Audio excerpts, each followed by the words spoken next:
Olá, agora sim. Estão me ouvindo? Todo mundo me ouve agora? A gente teve um probleminha técnico, que não estava saindo som, então a gente teve que reiniciar e eu vou reapresentar as meninas. Você que está aí no YouTube, diz para mim se você está me ouvindo, se você está me vendo, se você está conseguindo acompanhar o programa pelo YouTube, pelo Instagram da Rede TV e aqui pelo TikTok do programa Ser Pleno. Dá um oizinho para a gente poder saber se vocês estão realmente ouvindo a gente e vendo a gente. Bom, hoje comigo, hoje nesse programa ele vai ser praticamente dedicado a esclarecimentos sobre programas do governo, para a gente tirar dúvidas, para a gente conhecer, saber quais os direitos, quais os deveres, quais as condicionalidades que a pessoa tem e que ter para participar dos programas do governo. Para falar sobre esse assunto, nada menos... não tem uma pessoa melhor para falar sobre isso, que a Josiane Amorim, minha colega de secretaria, uma assistente social de muita sabedoria, de muito conhecimento, que vai trazer para vocês informações. E comigo a Francinelli, que é uma enfermeira especialista em saúde da família, da Secretaria de Saúde, e trazer as duas aqui, fazer essa integração saúde e assistência, é o que a gente entende que é o melhor dos mundos, o melhor dos caminhos para essas coisas, né, Josi? Então, eu vou deixá-las se apresentarem, mas já quero dizer que a gente está aceitando já perguntas, tanto aqui pelo YouTube da Rede TV, para vocês fazerem as perguntas, colocar os questionamentos, pelo TikTok do Programa Ser Pleno, @Programa Ser Pleno. Siga a gente e mande suas perguntas, mande seus comentários. E também pelo WhatsApp do Programa Ser Pleno, que é o 93981146961. Meninas, sejam muito bem-vindas. Obrigada mais uma vez pela presença nesse sábado, pela manhã. Sejam muito bem-vindas. Pode se apresentar, Jus. Bom dia, Rosane. Mais uma vez, obrigada pelo convite. Acho que é um sábado diferente, um sábado com informação. A gente sabe que a informação é tudo. Então, meu nome é Josiane Amorim, sou assistente social, especialista em gestão de políticas públicas. Atualmente, eu faço parte da equipe de um serviço que atende as famílias. Ele faz parte de um conjunto de serviços da política de assistência social, que é o CRAS, que é o Centro de Referência de Assistência Social. E dentro do CRAS nós temos o Serviço de Atendimento à Família, PAF, E dentro desse serviço, dentro desse espaço, dentro dessa unidade, a gente realiza diversos serviços, e vários encaminhamentos. E nós estamos aqui para contribuir nesse processo de conhecimento. Obrigada mais uma vez. Eu que agradeço essa disponibilidade em estar aqui com a gente. Exatamente. Então, bom dia a todos que nos assistem. Como disse a Josi, hoje é um dia diferente, é um sábado diferente. Estamos aqui para contribuir com os nossos usuários, tanto do SUAS quanto do SUS, porque todos os usuários do SUS também são usuários do SUS. E o inverso não acontece, porque a gente sabe que as políticas sociais elas não são para todo mundo, são para os mais vulneráveis. Então, como a Rosane já me apresentou, eu sou a Francinelli, trabalho na saúde do município há 18 anos. Estive 5 anos na coordenação de alimentação e nutrição, onde os serviços sociais eles estão inseridos. Atualmente estou nos sistemas de informação. Bolsa Família também é sistema, assim como toda a saúde é sistema. E se esses sistemas eles não são alimentados de forma adequada, a gente tem repercussão na vida das nossas famílias. Então, a importância de vocês encaminharem as perguntas de vocês, as dúvidas de vocês, para que a gente consiga tentar esclarecer, porque muitas famílias ainda não compreendem como essas condicionalidades elas vão ter repercussão dentro do benefício deles. E é muito importante que a gente consiga chegar no ouvido de cada um de vocês, aí na casa de vocês. Que bom, eu fico muito feliz assim, de trazer pessoas que têm tanto conhecimento e para trazer um serviço que é de tanta importância, tem tamanha importância para a população principalmente aqui de Itaituba e região, né, que de repente é isso que a Francinelli falou, né, a gente não sabe, tem gente que não sabe nem se tem direito ou se não tem, né, direto eu recebo essas perguntas. Então, eu vou começar com uma pergunta bem simples, assim, bem única.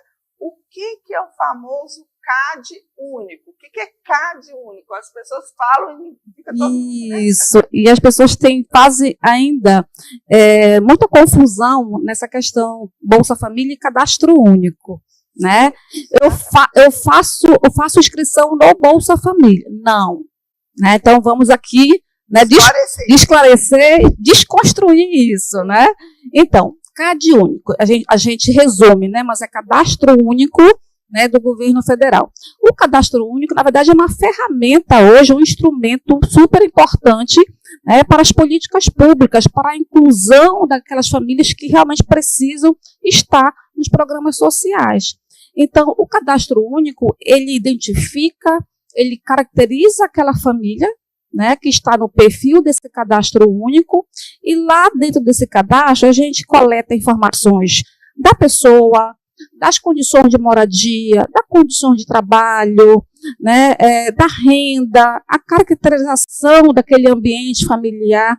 Então, todas as informações referentes àquela unidade familiar vai estar inserido nesse banco de dados. E é a partir desse banco de dados é que a família vai acessar os programas sociais de acordo com a declaração que ela fez. Aí, detalhe, essa declaração que ela fez, ela hoje é online.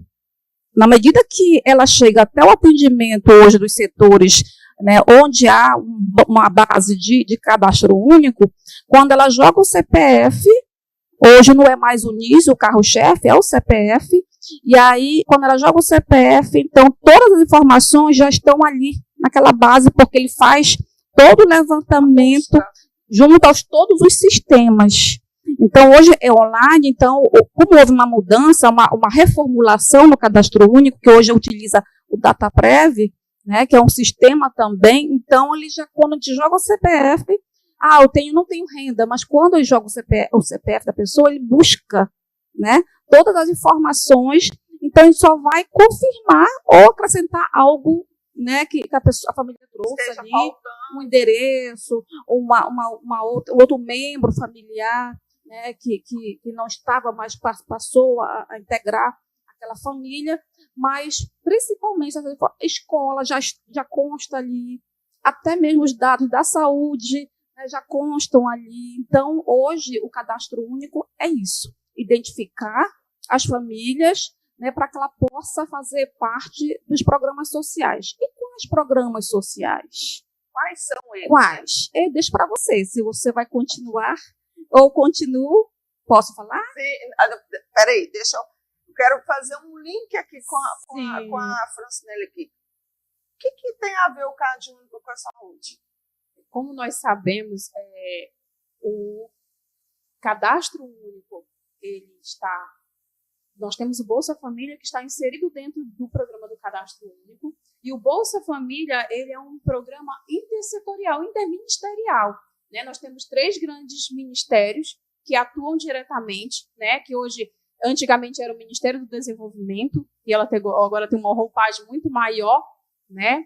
E o Ministério da Educação e o Ministério da Saúde. Então, são 3 grandes ministérios, né, que atuam no exercício do cuidado dessas famílias em situação de vulnerabilidade social. Tanto que existem condicionalidades nas 3 grandes secretarias. Para poder ter o direito ao Bolsa Família, que está dentro do cadastro único lá. Como versa a Constituição Federal, artigo 196, saúde é direito de todos e dever do Estado. Logo, todo usuário, independente da cor, da raça, da renda, todos eles são usuários do SUS. Né? Então, por serem usuários do SUS, toda essa assistência acontece aonde? Nas nossas unidades básicas de saúde, que são as nossas equipes de saúde da família que atuam diretamente com essas famílias, e eles estão mais próximos. Então, a saúde, ela vem atuar no cuidado, né? No acompanhar essas famílias. Isso a gente tem falado muito, porque a cada final de vigência, né, que nós temos 2 vigências anuais, para acompanhamento das condicionalidades da saúde. Então, a primeira vigência começa em 1º de janeiro, finaliza dia 30 de junho. A segunda vigência já começa dia 1º de julho, finaliza dia 31 de dezembro. Ou seja, a gente passa o ano inteiro trabalhando Bolsa Família dentro da saúde, né? E se essas famílias elas não procuram a unidade de saúde para se atualizar dentro das condicionalidades, que é exatamente saúde da criança. Onde é que começa a saúde da criança? No pré-natal. Então, se essa mulher ela não faz o pré-natal adequado, ela não busca o serviço de saúde, ela vai ter uma repercussão dentro do benefício dela, né? Porque pré-natal, novamente, é direito da criança, não é direito da mulher. É direito da criança de se desenvolver adequadamente e nascer com vida e com saúde.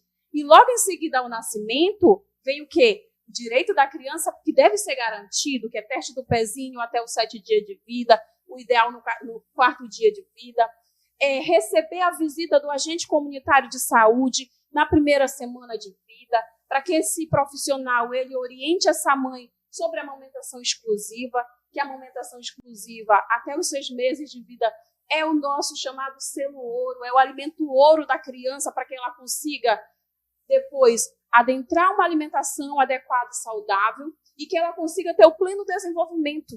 Né, Josi? A gente tem trabalhado bastante em relação à primeira infância e aqui é a base. Se eu não cuido da primeira infância, vai ter um adolescente doente, um adulto e um idoso com doenças crônicas, como a gente tem percebido.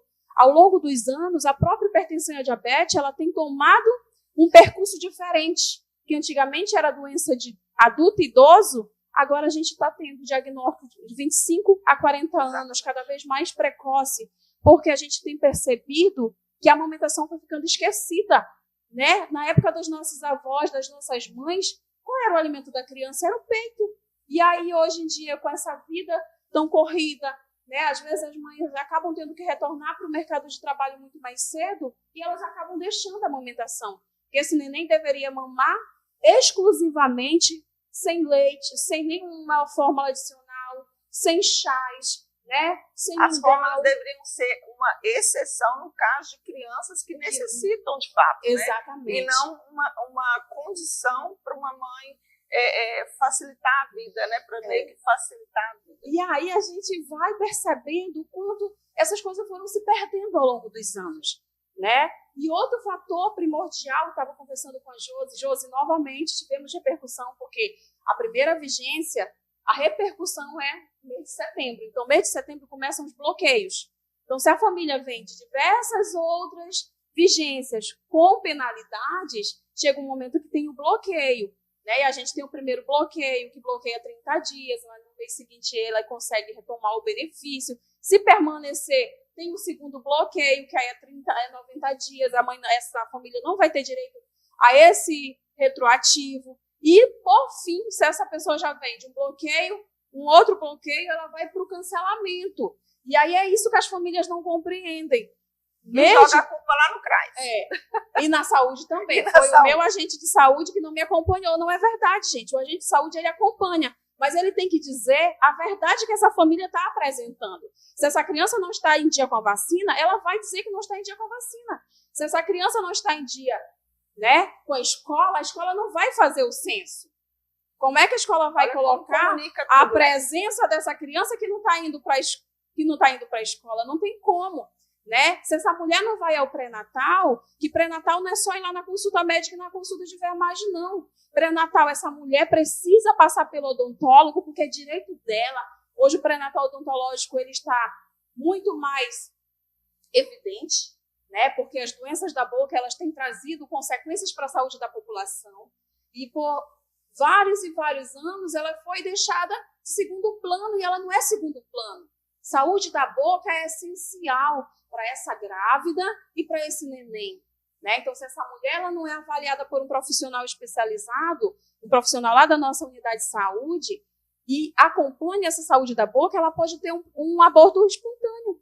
Esse neném pode não se desenvolver de forma adequada, nascer de baixo peso, né? Nascer antes do tempo.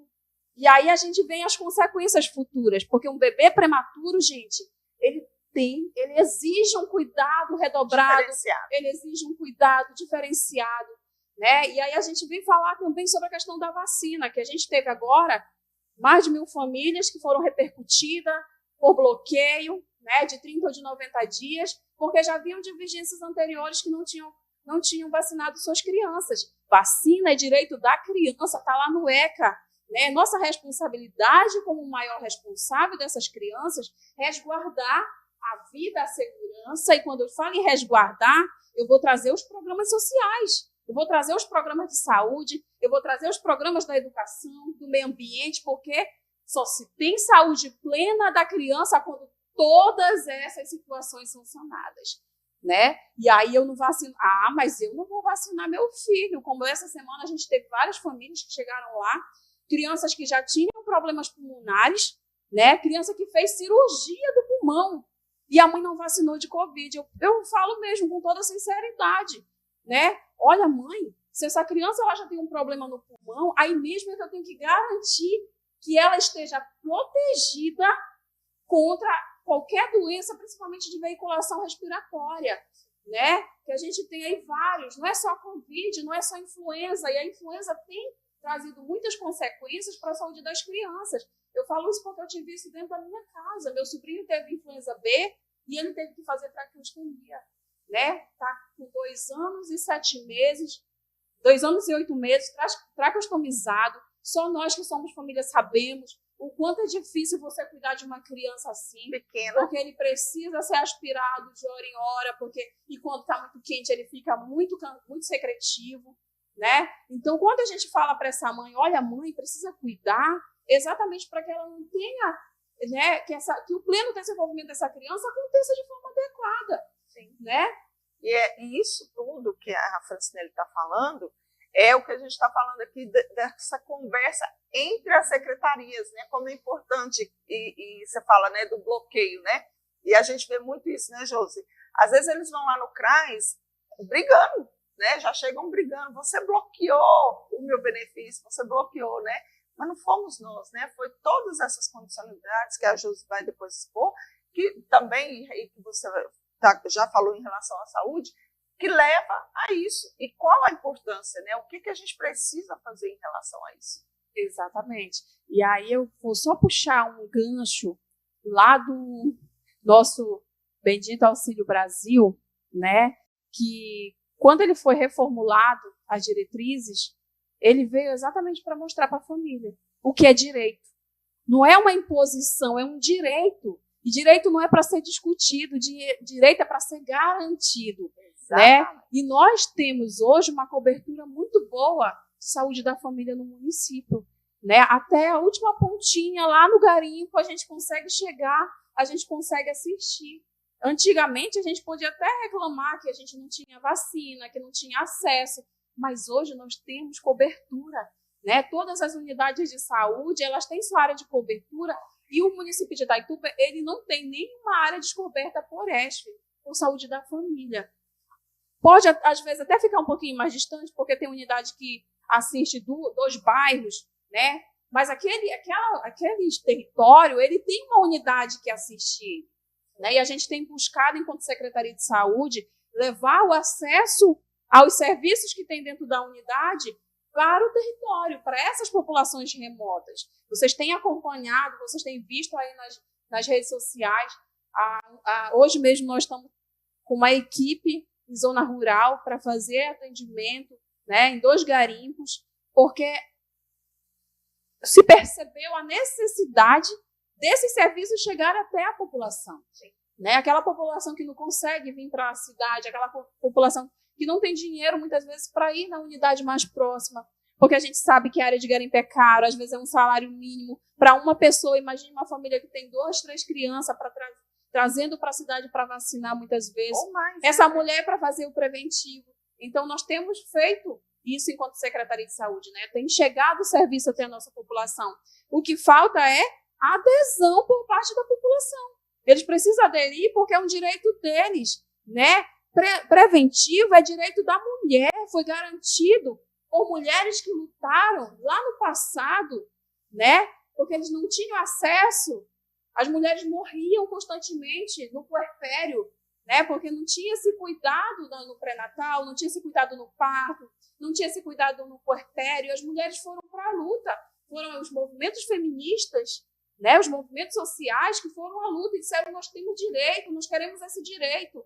Então, hoje eu percebo que as pessoas não dão valor, né? Infelizmente. As pessoas não dão valor àquilo que está disponível. Preventivo tem em todas as unidades de saúde, todos os dias se for necessário, né? Algumas unidades elas fecham um dia, mas naquele dia tem de todo mundo que chega, porque a gente tem não só a saúde da mulher, mas nós temos que assistir todos os ciclos de vida, né? Da criança ao idoso. E cada ciclo de vida ele tem indicadores próprios e que a gente tem que buscar todos os dias, né? Além das doenças crônicas, que a gente também tem que assistir de forma adequada, que são os hipertensos e diabéticos. Então, a saúde ela é muito complexa, assim como o indivíduo. E ela tem que alcançar todos esses ciclos de vida, né? E a gente tem feito uma luta, né? Que de uns anos para cá, com o aumento do número de mulheres com câncer de colo de útero e câncer de mama, a gente tem percebido que tem sido muito expressivo. E abaixo da faixa etária que o Ministério diz que é a faixa etária de maior risco, que é 25 a 64. Mas o município de Itaituba tem mulheres muito mais jovens que isso, fazendo tratamento já com grau elevado. E mulheres acima de 64 anos também. Assim como a gente tem o câncer de mama, que a gente tem disponível a mamografia, né, no SUS. O SUS ele garante essas mulheres a mamografia e a gente tem percebido que as mulheres não buscam, né? Nós temos uma meta de 20% da população de mulheres de 50 a 69 anos e a gente não alcança nesse quinto da população. E tem de graça, gente, mamografia é direito da mulher, né? Que foi garantido mediante essas lutas que eu tenho falado para vocês. Então, se as mulheres conseguiram, através de uma luta, que elas tivessem direito a fazer a sua mamografia de rastreamento, que a gente chama, né? Que é quando a mulher não tem nenhum fator de risco, não tem nenhuma sintomatologia. É o preventivo mesmo, É o preventivo. É fazer essa mamografia a cada 2 anos, estar rastreando, porque a mamografia, assim como o preventivo, ela não é para que a gente previna a doença, mas para que a gente consiga identificar células precursoras, né, ali no estágio inicial, para que ela não se desenvolva como câncer, para tratar ali naquele momento inicial. Aí se as mulheres não buscam... Tanto que esse cuidado, e ontem a gente eu dei uma palestra falando sobre cuidado mesmo, né? E eu falando justamente sobre isso, a gente tem que aprender a cuidar da gente, a gente tem que aprender a cuidar da gente mesmo, né? E não só do outro.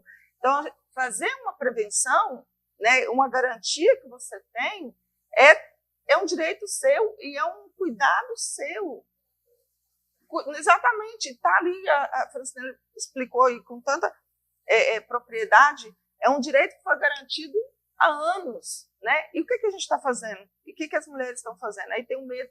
Ontem até na palestra lá uma outra palestra que eu dei ontem, dia 16, agora é dia do caminhoneiro, né? E a gente foi lá para o Grupo ML fazer essa palestra. E aí tinha o pessoal da saúde, nós da assistência, tinha a PRF, estava todo mundo lá. Depois eu até vou mostrar uma fotinha aí. Eles pegaram e um dos enfermeiros brincou, falou assim, hoje nós vamos fazer... Aí, olha, já colocou a fotinha, ele foi lá ontem, no Grupo ML. E aí os caminhoneiros, o enfermeiro brincou, falou, estou aqui hoje para fazer o toque. Os caminhoneiros, todos eles, parecia que foi um coro, né? Opa! Opa! E não tinha sido nada combinado. Na hora que o enfermeiro falou assim, nós viemos aqui hoje para fazer o exame de toque nos caminhoneiros, todo mundo fez ao mesmo. Opa! Então, o medo, né? A resistência, né? O não querer cuidar da sua saúde, né? E aí todo mundo brincou. Esse aí foi na Câmara. Depois eu falo um pouquinho, né, Josi? A gente aí na Câmara. Então, assim, são vários os programas, né? Eu vou chamar um intervalo comercial rapidinho, porque na volta eu vou querer que a Josiane fale sobre essas condicionalidades também da assistência, como a Fran falou. Posso chamar de Fran? Pronto. Josi, eu estou chamando de Josi, não estou chamando Josiane, né? Josi, Fran. para falar um pouquinho sobre também as condicionalidades, né, que a gente tem que passar e para garantir o seu direito. Tá? É o tempo de você ir lá, tomar um café, fazer um xixi e voltar, que a gente vai continuar aqui te esperando.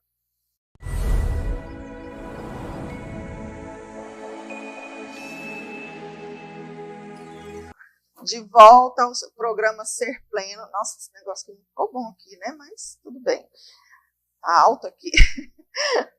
De volta ao programa Ser Pleno com Rosane Fonseca, trazendo para vocês hoje um programa muito voltado a serviços, né? Não que os outros não tenham sido, como eu já disse, mas esse hoje é um programa específico, que a gente tem identificado essas dúvidas, essas dificuldades desse entendimento dos programas do governo, quem tem direito, quem não tem, como que faz, como que deixa de fazer. Então, a gente resolveu fazer um programa específico sobre isso, tá? Mas, antes disso, eu estou aqui com 2 presentinhos que eu vou sortear para os meus ouvintes hoje.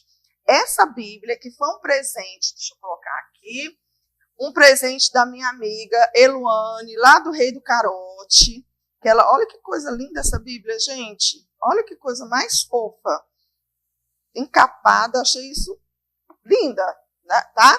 Então, quem tiver interesse, quem quiser ganhar essa Bíblia, manda um oi, fala que está assistindo o programa, pode ser tanto pelo YouTube quanto pelo número que está aí na tela, que meu amigo já deixou fixado aí, da Ser Pleno, ou no próprio TikTok também. Se for daqui de Itaituba, né? Se for de fora, manda o endereço, o CEP, a gente manda entregar em casa, tá bem? Além disso, a Ser Pleno, o programa Ser Pleno também vai sortear essa garrafinha, muito bonitinha, tá? Para vocês também, quem estiver assistindo, mandar sua pergunta, mandar seu comentário. Ela tem temperatura, gente, ela é chique, eu vou te dizer, ó, tá aqui, tá bem? Manda aí seu oizinho, manda seu comentário. E a gente está aqui, ao final eu vou fazer o sorteio. Bom, vamos voltando aqui. Josiane, quais são os programas do governo? Só Bolsa Família existe? Pois é, mas será que é só o Bolsa Família?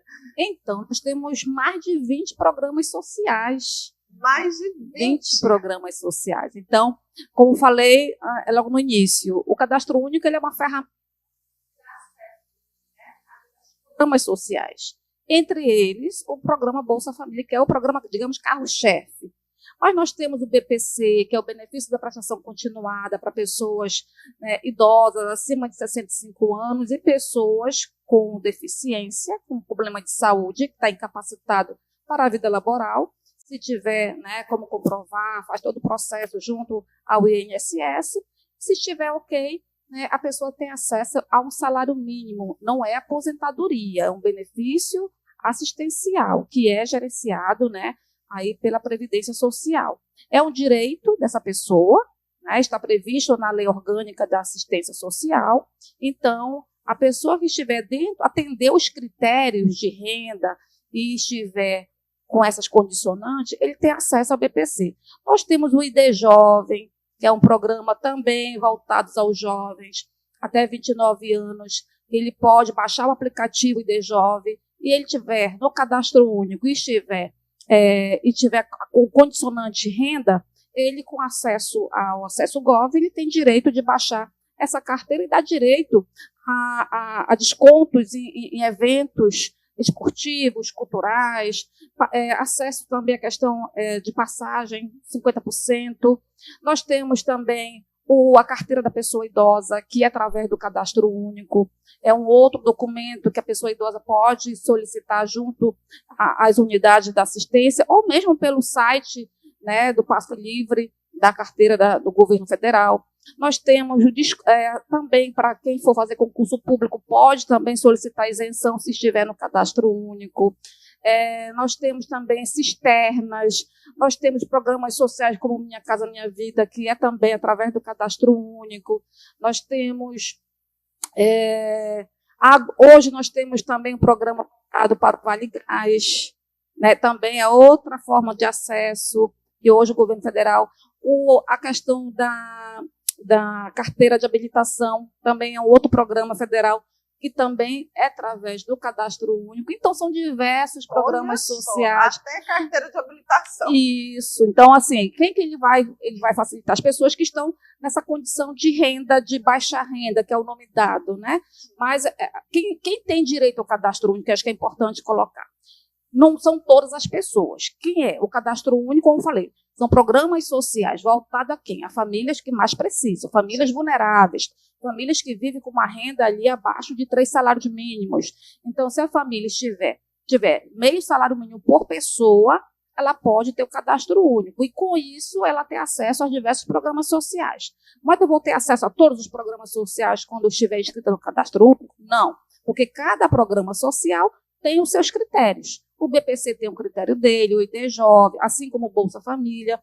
O Bolsa Família, ele é um programa de transferência de renda, onde, se a pessoa estiver dentro daquele de 0 a R$ 208 por pessoa, ela consegue ter acesso ao programa Bolsa Família. E, de acordo com o número de integrantes, até não é assim, vou ter diversos filhos, não. Existe essa crença, essa né? crença, mito. Quanto mais filhos eu tenho, mais Bolsa Família eu ganho. Não existe isso. Então, tem limite, né? Sim. Então, de acordo com a caracterização da família, com as características da família, condição de renda, aquela família vai receber o valor específico. Então, se você recebe 1.200, eu recebo 800, vai depender das informações que foram declaradas, entendeu? Então, não é assim, você recebe mais, por que eu recebo menos? Então, também tem isso também. A gente vê isso também lá no CRAS, né? Então, vocês que estão nos ouvindo agora, porque depende do perfil da família. Então, de acordo com o perfil, de acordo com as características, o repasse é feito dessa forma, entendeu? Então, hoje, o cadastro único, e é importante, o cadastro único precisa estar atualizado. Né? O limite máximo até 2 anos, mas se houve alguma mudança, alguma alteração de informação, procure o setor, uma base do cadastro único, para que possa atualizar esses dados, porque a gente às vezes precisa localizar a família, porque a gente faz o acompanhamento, a gente vai falar depois, né, dessa questão do endereço para acompanhamento, mas se mudou, porque assim, a gente tem, muitas famílias não têm casa própria, então muitas famílias vivem muito nesse movimento, né, estão aqui hoje, depois já muda, então mudou, já faz alteração, para que a gente possa fazer o trabalho. Mas essa alteração tem que levar o comprovante de endereço, não é só ir lá e dizer que mudou, ou tem alguma coisa? A pessoa, também porque assim, muitas pessoas não têm comprovante, né, de residência, então não é obrigatório, mas é importante levar, porque a gente sabe que tem pessoas que, como eu falei, não pagam energia, às vezes moram em área de ocupação, moram em regiões garimpeiras distantes, não tem, né, não pagam energia, então, não tem comprovante de residência. É obrigatório, assim. É declaratório também. Pode ser declaratório. Pode ser declaratório. Não é obrigatório, é importante. Mas se não tiver, você pode ir sem nenhum problema e fazer atualização. Isso não é impedimento, né? Mas é importante que tenha, né? Para poder, até para a equipe também, né? Na hora do processo de sessão da informação, tá ok direitinho. Uma pergunta de uma pessoa que eu conheci lá em Montanha Mangabal, que ela está fazendo faculdade.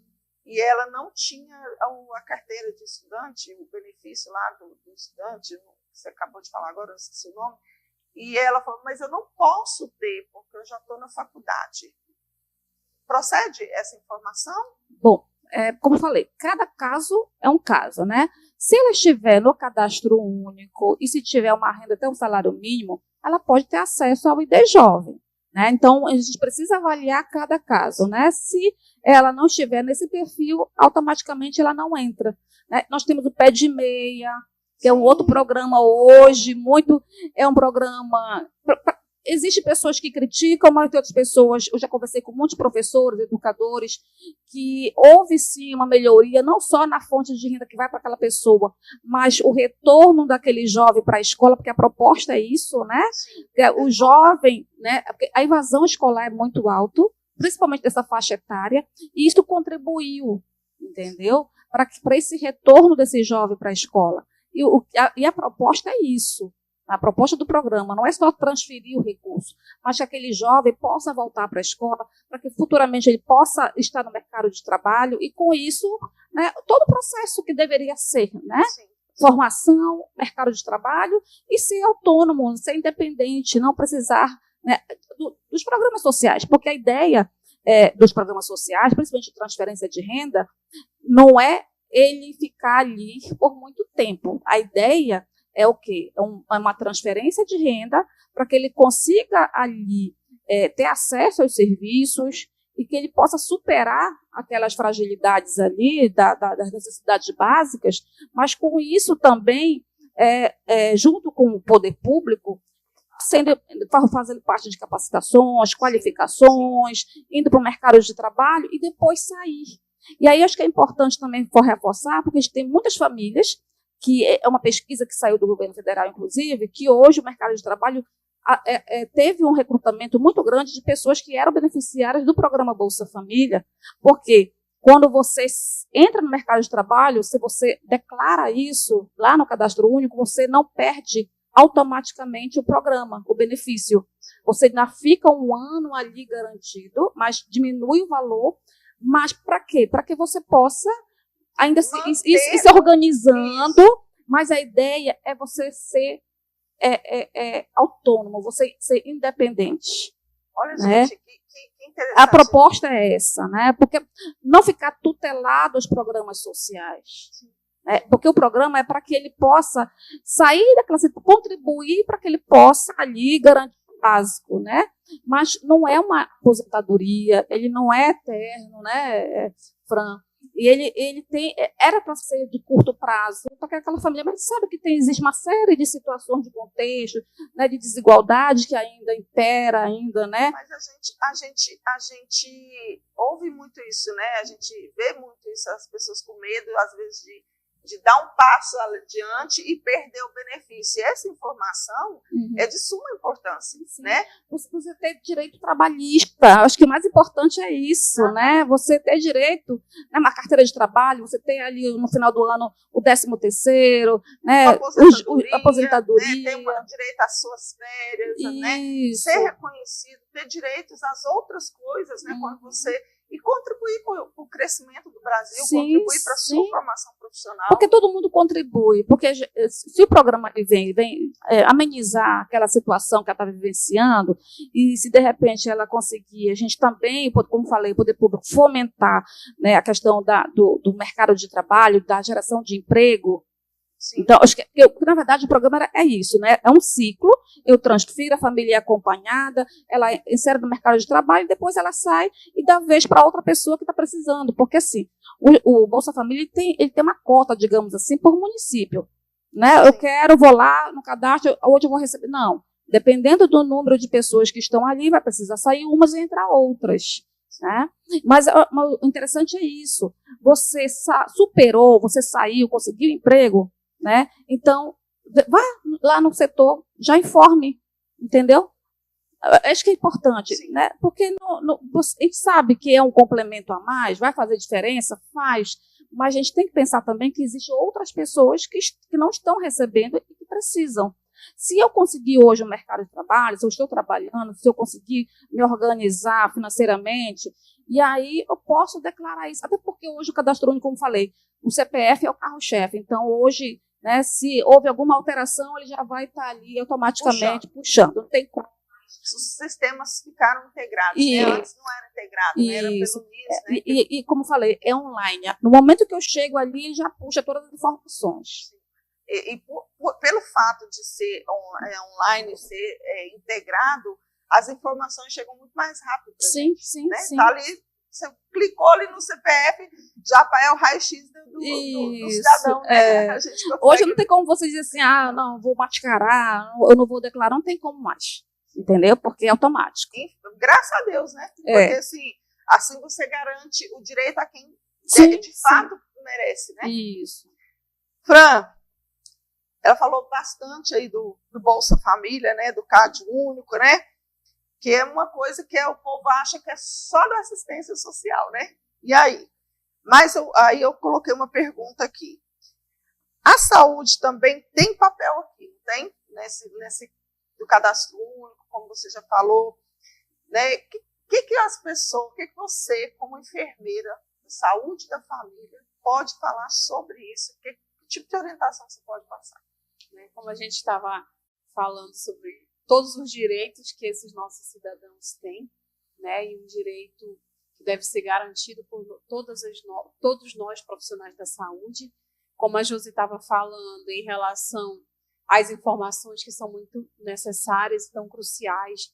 E é um dos problemas que a gente tem mais hoje na saúde, é endereço correto, né? Então, o usuário já saiu há anos daquela casa e ele continua lá nas sendas com o mesmo endereço. E a saúde, ela não tem esse papel de cadastrar e atualizar as informações, né? Esse é o papel da assistência social lá no cadastro único. E a gente sempre fala sobre isso com os nossos profissionais, com os nossos usuários, que nós não temos como entrar dentro do sistema e fazer atualização cadastral, né? E aí o que aparece para a gente? Endereço que a pessoa já passou, já tem 10 anos que não mora lá e continua com o mesmo endereço. E aí quando a gente precisa fazer a busca dessas famílias faltosas, a gente não localiza. A gente não localiza, que às vezes elas nem em Itaituba estão mais. Já estão em outro estado. Exatamente. Agora, na primeira vigência, que fechou dia 30 de junho, a gente fez uma busca, a gente estava com pouco mais de 10 mil beneficiários ausentes no acompanhamento da saúde. Né? Que a gente faz toda semana, a gente puxa os relatórios, a gente verifica como é que está a cobertura por unidade de saúde, a cobertura pelo município, verifica quais são os grupos que estão mais faltosos. E o que a gente percebeu desses 10 mil que a gente tinha em atraso, 5 mil eram crianças. E isso nos traz um alerta. E assim, eu como enfermeira eu fico muito preocupada. Porque se 5 mil crianças não estão sendo acompanhadas na do Bolsa Família, crianças que podem estar negligenciadas por suas famílias. Né? São 5 mil crianças que podem não estar vacinadas, não estar acompanhadas de saúde da família. Alerta, né? Alerta para profissionais, a gente também busca, né, essas famílias com mais frequência. E não somente quando o sistema está gritando lá que aquela família não está buscando o serviço. Né? E ainda existem aqueles que não acreditam na palavra do profissional. Ah, não bloqueia não, isso é mentira dela. Porque minha vizinha está anos com a informação e nunca foi bloqueado. Né? A gente teve agora várias situações numa comunidade da zona rural em que várias famílias foram bloqueadas porque toda vigência o ACS ia lá, orientava, falava. E a gente orienta muito bem os nossos profissionais, né? Que na hora que houver essas questões, que sejam informadas. Nós temos dentro do acompanhamento do Bolsa Família um código específico para essa família, que foi chamada, que foi buscada, que foi feito buscativa e mesmo assim ela não quis fazer o acompanhamento. E a gente tem um papel de informar o Ministério que essa família já foi orientada, mas ela não quis fazer o acompanhamento. E aí chega um momento que ele vai ter o bloqueio e o cancelamento do seu benefício. Né? E aí culpabiliza as secretarias, exatamente, o profissional de saúde, o profissional da assistência. As orientações, elas são feitas, né? Só que a gente percebe que ainda existem pessoas que não acreditam. Né? Então, acompanhar em todas as vigências é obrigação da família. Então, se nós temos 2 vigências no ano, que essas vigências elas não mudam, né? O nosso calendário hoje é janeiro, fevereiro para acompanhamento, tanto pelos ACS no território quanto pelas unidades de saúde para aqueles territórios que não têm ACS.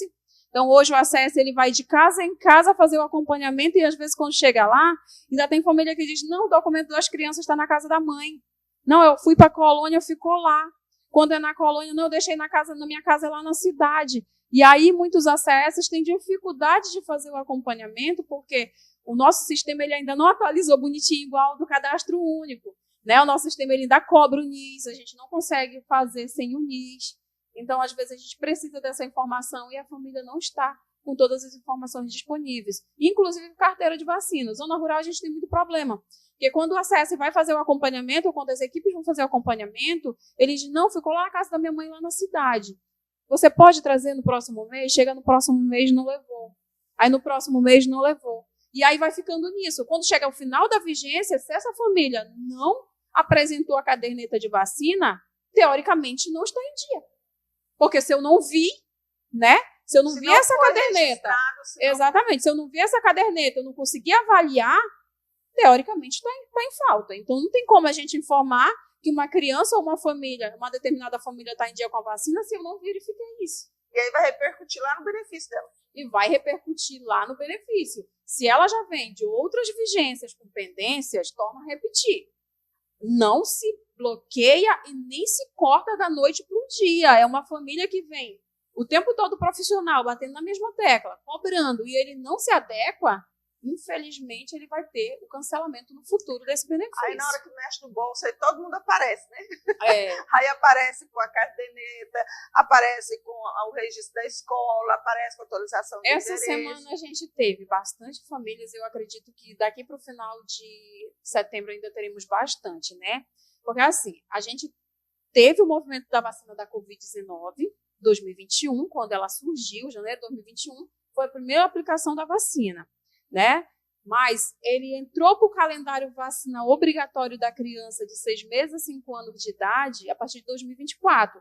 Então, em janeiro de 2024, o governo federal assinou a portaria, foi feito live pelo nosso ministro da Saúde, né? Então, foi feito todo o movimento para adequação desse calendário vacinal, porque a nossa criança, assim como a gestante e o idoso, são o grupo mais vulnerável, que podem ter complicações e até óbito se não tiver protegido contra a doença.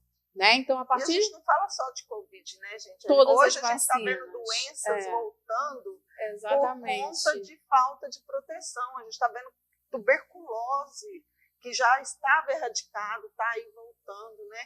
Problemas, sarampo, rubéola, né? Poliomielite, que a gente já tem casos. Então, assim, gente, vacina é para isso. Exatamente. E por mais que a vacina ela tenha mais de 3 séculos, né? Sim. Mais de 3 séculos que a nossa vacina surgiu, né? Quando a primeira pessoa começou a estudar, né? E a gente percebe que, infelizmente, as fake news eles têm ainda um papel crucial em cima disso.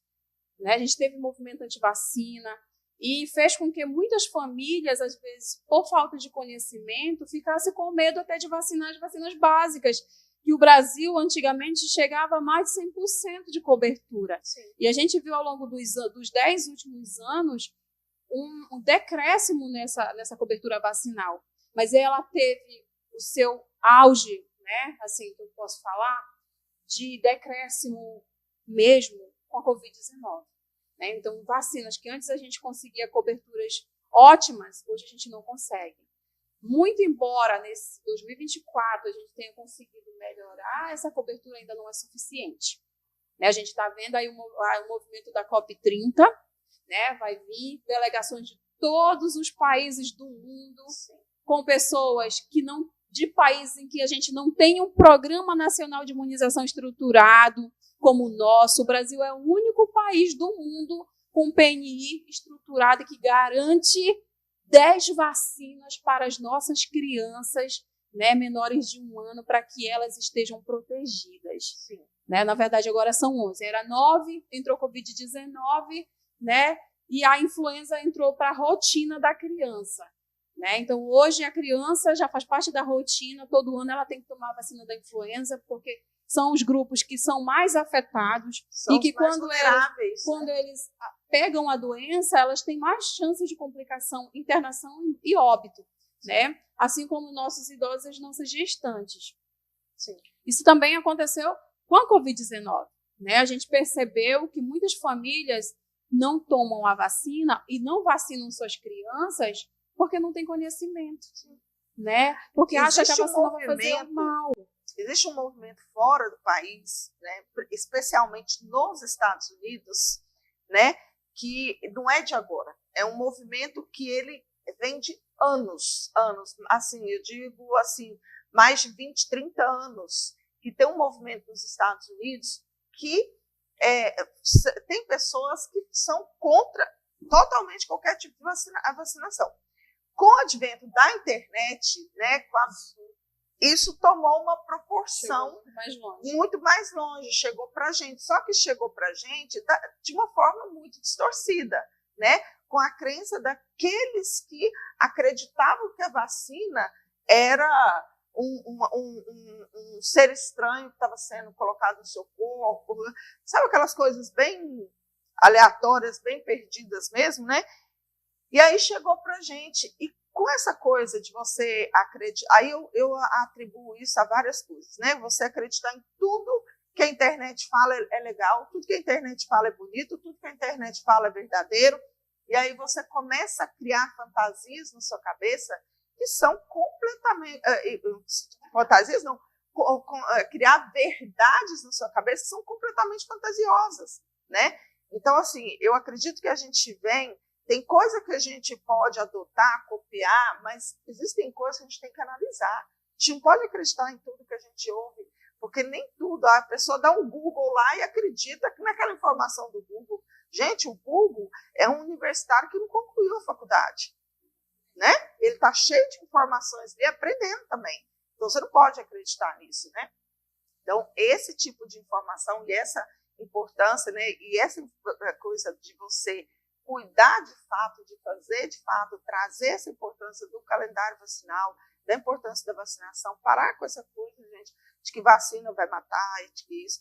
Não, né, sabe, assim, a gente precisa. Eu tive Covid severa, eu fiquei na UTI por 10 dias, eu tive 88% do meu pulmão comprometido com a Covid.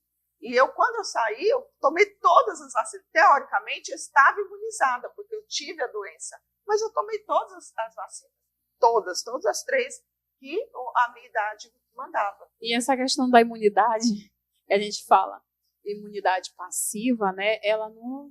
Nem toda doença, sim, ela deixa a imunidade no nosso corpo. Por isso que a gente precisa das vacinas. E as vacinas, elas são seguras e salvam vidas, né? A gente pode falar pelas doenças que foram controladas, né? Porque a única vacina que foi erradicada até hoje foi a da varíola, né? Ela foi erradicada no Brasil e no mundo, né? Mas a gente teve o controle. E que a gente tem percebido nos últimos 7 anos o retorno dessas doenças que antes estavam controladas no Brasil, né, por falta de vacinação. Porque quando a gente tem esses bolsões, que a gente chama, no termo técnico, a gente chama de bolsões suscetíveis, que são essas pessoas não vacinadas. E eu tenho percebido ao longo dos últimos 30 dias a Covid retornando para o município de Itaituba. Nós estamos com professores, profissionais da saúde, aí esse professor que vai para a escola lecionar, ele acaba, sem saber que ele está doente, ele acaba levando para o aluno leva para casa, lá na casa tem uma criança, tem um idoso, que são mais vulneráveis e que vão adoecer com mais facilidade, vão ter mais gravidade. Né? Eu sempre falo, a criança ela não sai para a rua para pegar doença. Quem é que traz a doença para a criança? É o adulto. E às vezes esse adulto que é pai, que é mãe, não se vacina e vai expor essa criança com mais severidade, porque o organismo dele não tomou vacina, então não se protegeu. Vai entrar em contato com aquele vírus, com aquele agente patológico, e ele vai adoecer com mais facilidade. Né? Então, enquanto eu tiver um indivíduo não vacinado, com o vírus circulando no território, eu vou ter mais chance de ter adoecimento dentro do meu território. É assunto para muito tempo. Mas a gente precisa fazer um intervalinho comercial para a gente também beber uma aguinha aqui, para a gente dar uma respirada. Mas a gente vai e volta rapidinho. Não fica com a gente, por favor.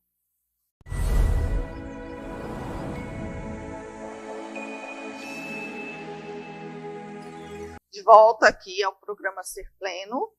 São 10 horas e 14 minutos com vocês aqui ao vivo, falando de programas sociais, suas condicionalidades, com 2 especialistas aqui no assunto.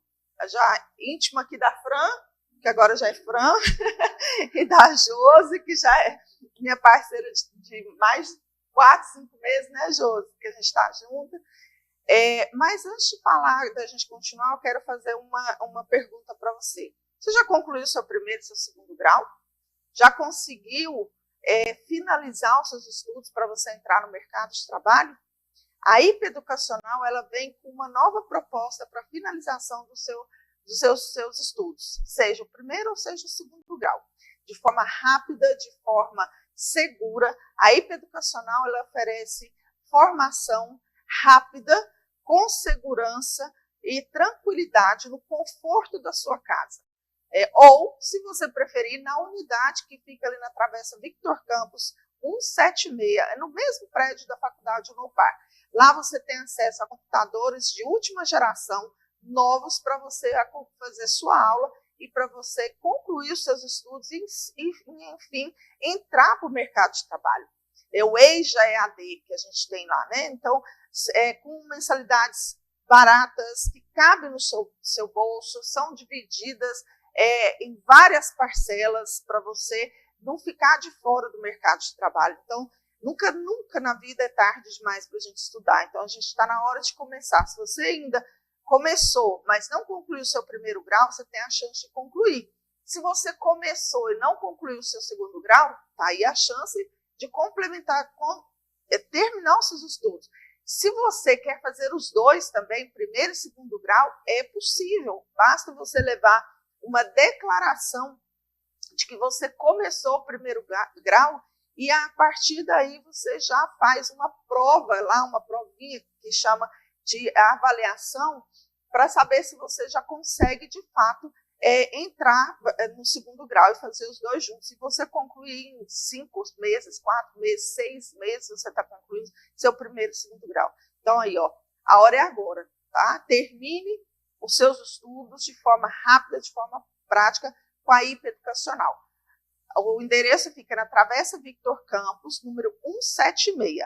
Ou você pode ligar, mandar uma mensagem para um dos consultores da IPA Educacional pelo número 61 99602 1840. 99602 1840. O DDD é 61. Se o meu colega puder colocar, Alex puder colocar aí, eu vou falar novamente, 61 9960 99 agora até eu já esqueci. Mas, enfim, procure lá a IPA Educacional, inscreva-se e conclua o seu segundo grau, o seu primeiro e segundo grau. Vamos voltar aqui para as nossas informações sobre os programas, as assistências. O pessoal do TikTok, estamos aqui, caiu, né? Deu uma caída aí, mas já voltamos, já estamos aqui novamente. A gente já estava com quase 3.000 curtidas, sabe? Várias pessoas mandando presentes. Isso é bom. Isso é bom, isso é ótimo. Mandando presentinho, mandando oi, né? Bom, vamos lá. Hoje, deixa eu pegar aqui uma pergunta que chegou para mim aqui. Cadê?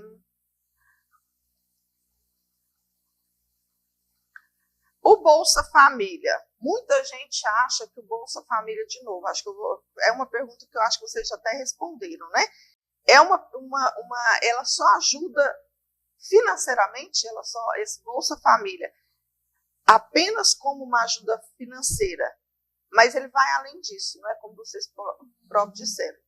O Bolsa Família é um programa de transferência de renda, né, para a família, e também, juntamente com a transferência de renda, dentro da política de assistência, porque ele faz parte de uma política de assistência, nós temos outros programas, outros serviços que complementam também.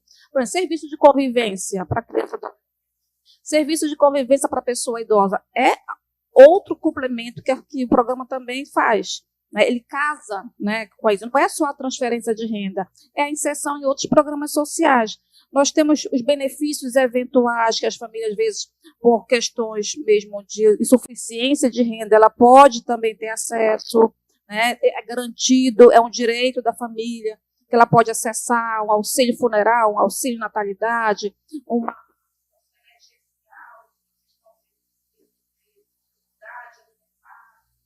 hoje também os programas do PAA, que é o Programa de Aquisição de Alimentos, que é com alimentos naturais, né, amiga? Que os próprios agricultores, né, fornecem, que o Ministério compra dos agricultores, e essa compra é repassada para as famílias que necessitam. Então, também é uma é um conjunto, né? Então, eu transfiro a renda para que a família possa usufruir da melhor forma possível, para que ela possa gastar naquilo que de fato é necessário e para aquela família, e tem a complementação, a inserção, digamos, em cursos, a inserção no mercado de trabalho e o acompanhamento através dos CRAs e CREAs, se for o caso, né? Então, assim, é a transferência, o acompanhamento, a inserção no serviço, a inserção no mercado de trabalho e qualificação. Então, é um conjunto, né, que a gente tem, que deve ser feito para as famílias que realmente necessitam. E detalhe... Qual que é o papel? Eu vou deixar falar. Uhum. Aí você já responde em seguida. Qual que é o papel do CRAS nesse sentido? O papel do CRAS nesse sentido aqui, da família, porque a família, quando ela é do Bolsa Família, ela é, inclusive, ele é um público-alvo específico para o CRAS. Tanto quem recebe BPC e quem recebe o Bolsa Família está lá amarradinho, inclusive, na pactuação que o Ministério fez, junto com os outros ministérios, que esses dois públicos, eles são públicos prioritários dos centros de referência de assistência social. Eles devem ser acompanhados, né? E esse olhar mais de perto, porque se entende que, se aquela família está no Bolsa Família, subentende que é uma família vulnerável e suscetível a uma série de outras situações, estão mais vulneráveis, suscetíveis, né, a diversos fatores aí externos, né? E a questão das violências, né? Então, assim, a gente tem uma série de situações que essa família, né, pode passar. Então, ela precisa desse acompanhamento. Então, a equipe técnica do PAIF, assim como a equipe técnica do CRES, a gente espera que não chegue até o CREAS, porque o CREAS é um serviço quando a família está com o seu direito ameaçado, com o seu direito violado, então a equipe acompanha essa família. Quando não, ela passa a ser atendida, acompanhada pela equipe do CRAS, pelo PAIF, que faz o acompanhamento, e aí faz um plano. A gente vai acompanhar, e se de repente a família, junto com a equipe, avaliar que não precisa ser mais acompanhada, ela é desligada do programa e ela caminha sozinha, né? Digamos assim. Então, não é porque entrou que vai ficar a vida toda. Não. São questões específicas, né? Por mais que ela esteja vivenciando uma situação de pobreza, mas tem famílias que conseguem se organizar, né, ali, junto com os seus, e garantir a proteção, né? E aí, quando a família, por exemplo, descumpre o programa Bolsa Família, como a Fran já colocou, porque quando ela descumpre a frequência escolar na educação, que tem 2 percentuais, e quando ela descumpre a saúde, o sistema vai sinalizar para a assistência social. Olha, família, olha, secretaria, essa família aqui, a dona Maria, está precisando de um acompanhamento, seja com visita, enfim, a equipe técnica vai avaliar qual é o instrumento mais, né, ideal para essa família. E a gente faz a busca, normalmente, para saber quais os motivos, o que gerou esse bloqueio, né? Às vezes, não é só a família, porque, assim, tem famílias e famílias. Tem famílias que a gente identifica uma fragilidade e também que vivenciam situações de violência. A questão da drogação, nós temos as violências domésticas, nós temos a gravidez na adolescência. Então, isso pode ser também um dos motivos que ele acabou descumprindo. Tem a questão da negligência por parte da família, que nós temos famílias também. A questão do conhecimento, como a Fran já colocou, de desconhecer, às vezes, que aquilo ali é direito seu, né? Então, são N situações que não dá para dizer, né? Então, na busca ativa que a gente faz, a gente consegue identificar quais são as expressões que a gente fala, né? Quais são as mazelas, quais são as dificuldades que a família encontra, né? E aí ela deixou de receber o benefício naquele mês, e aí o pai, né, vai ter que fazer todo um processo com essa família, e conforme for, ela vai fazer um recurso, encaminhar para o governo federal, né? A equipe vai avaliar se procede, se defere aquele recurso, e aí no próximo mês a família recebe o valor que foi bloqueado mais o valor do mês, né? Então, depende muito de cada caso. Então, a gente faz o processo de recurso, caminha para o sistema, cobertura sistema, e aí o governo federal vai estar também avaliando, e conforme for, vai estar liberando o recurso para o próximo mês. Viu aí que é tudo interligado? Descumpriu aqui a caderneta de vacinação, o preventivo, Já conta lá para assistência. A assistência já toma, não levou, o menino não está indo para a escola, já conta lá para assistência. Aí a assistência, coitada da assistência, é que leva a culpa, né? Que diz, foram vocês que cortaram meu benefício. São as condições, né, que o programa estabelece. Não deixar muito solto, só transferir. Se tem um debate, um discurso de que é um programa, talvez, que a gente esteja ali penalizando a família. Não, mas foi uma condição que foi pensado lá em cima e a gente está aqui na base, a gente vai ter que executar. Né? Mas é um trabalho de prevenção também, é um trabalho de orientação. Trabalho de cuidado, né? De passar orientações para essa família. Então, a gente não trabalha com a questão do moralismo, né? E também não... Tem um termo que a gente utiliza muito, que é o familismo, que é quando você coloca a culpa na família. Mas a gente tem que compreender, junto com essa família, e fazer com que ela entenda também que aquilo ali é um direito das crianças, principalmente. Né? Foi o que a fala da Fran, que eu achei linda, maravilhosa. O pré-natal não é direito da mãe, é direito da criança. Sim. E quando a mãe não faz, ela está violando. A criança não tem voz ali para dizer, mãe, você tem que ir no médico, ver se eu estou crescendo direitinho, se eu estou engordando direitinho, se eu estou dentro da expectativa que se. Né? E essas condições é justamente fazer com que diminua os índices de mortalidade. De mãe. E até que não há uma prevenção, não há um cuidado, eu vou ter que investir muito mais, né?